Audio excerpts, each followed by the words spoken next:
Assalamualaikum dan salam sejahtera murid-murid, cikgu harap awak semua sihat.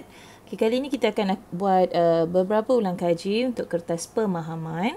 Okay, cikgu harap awak sudah bersedia untuk kita buat ulang kaji ini. Kita akan cuba membuat latihan berdasarkan contoh-contoh soalan. Okey, baik, kita tengok soalan, contoh soalan yang ini. Okey, untuk soalan yang ini adalah isi tempat kosong. Biasanya untuk soalan ini, dia akan beri jawapan. Okey, pilihan jawapan dah ada. Awak hanya perlu pilih sahaja dan isi tempat kosong di sini. Okey, kita baca arahan terlebih dahulu. Pilih perkataan yang paling sesuai untuk diisi pada tempat kosong dalam petikan yang diberi. Okey, jadi ada berapa perkataan diberi? 1, 2, 3, 4, 5, 6, 7, 8.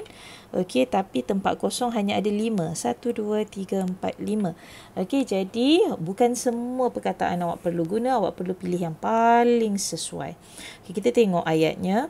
Alexander Graham Bell pada tahun 1847 di Scotland.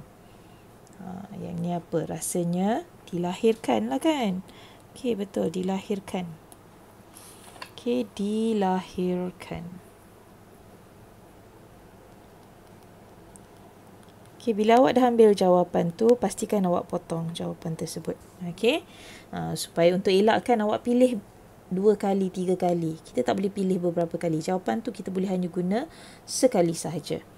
Okey, yang kedua, namanya tidak apa lagi di dunia ini dengan kejayaannya.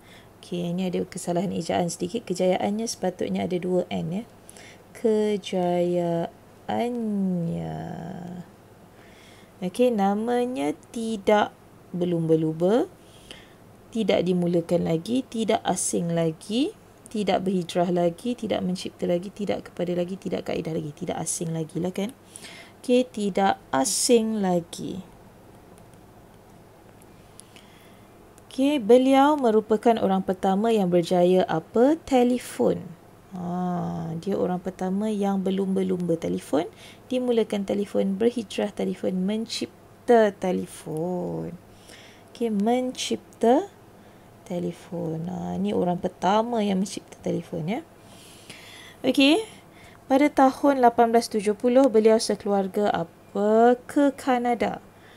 Beliau sekeluarga berlumba-lumba ke Kanada, dimulakan di Kanada, berhijrah ke Kanada, kepada Kanada, kaedah ke Kanada. Ya, berhijrah. Okey, berhijrah. Berhijrah. Kemudian beliau ke Boston, Massachusetts. Pada zaman itu ramai orang mencipta alat perhubungan komunikasi. Ramai orang berlumba-lumba mencipta, dimulakan mencipta, kepada mencipta, kaedah mencipta. Ya, berlumba-lumba. Okey, ramai orang berlumba-lumba. Okey, berlumba-lumba. Okey. Kita tengok pula yang berikutnya, contoh kedua. Okey, masih lagi mengisi tempat kosong. Okey, kali ini diberi berapa perkataan? 1, 2, 3, 4, 5, 6, 7, 8, 9, 10. 10. Okey, tapi dia beri tempat kosong ada 5. Okey.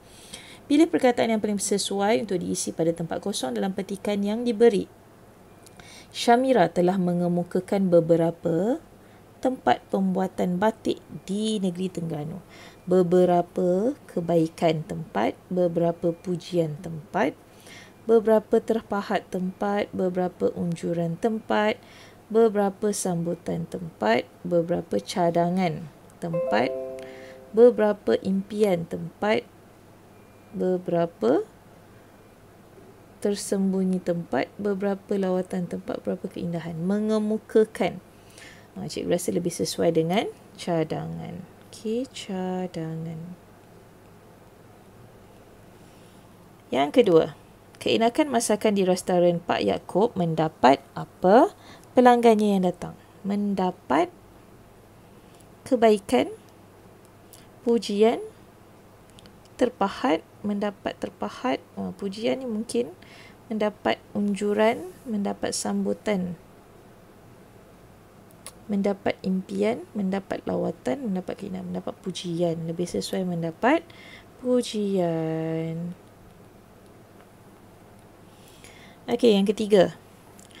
Anak sulung Puan Yati untuk menjadi seorang doktor akhirnya tercapai. Kebaikan anak sulung, terpahat anak sulung, unjuran anak sulung, sambutan anak sulung, impian anak sulung. Ya, impian. Okey, contoh macam ni ni adalah perkataan pertama dalam ayat ini, jadi mesti huruf besar. Okey, walaupun dekat sini dia bagi dalam pilihan jawapan huruf kecil, tapi bila awak tulis di sini mesti huruf besar sebab ini adalah huruf pertama dalam ayat tersebut. Okey, jangan lupa. Mesti tulis huruf besar. Kalau tak, dia akan menjadi satu kesalahan. Okey, serupa juga dengan yang nombor 4, mesti mula dengan huruf besar. Okey, kita tengok.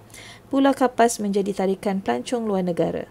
Okey, kebaikan Pulau Kapas, terpahat Pulau Kapas, unjuran Pulau Kapas, sambutan Pulau Kapas, tersembunyi Pulau Kapas, lawatan Pulau Kapas, keindahan Pulau Kapas. Okey, keindahan.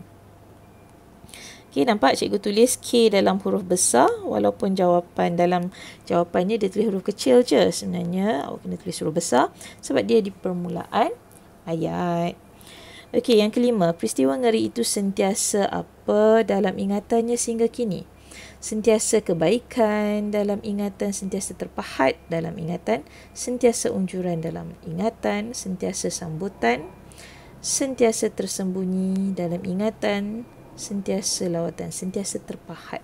Maksudnya dekat sini sentiasa dia ingat, macam benda tu melekat di situ, melekat dalam ingatannya. Okey, terpahat. Okey. Terpahat. Okey, jadi cikgu harap ini dapat membantu awak.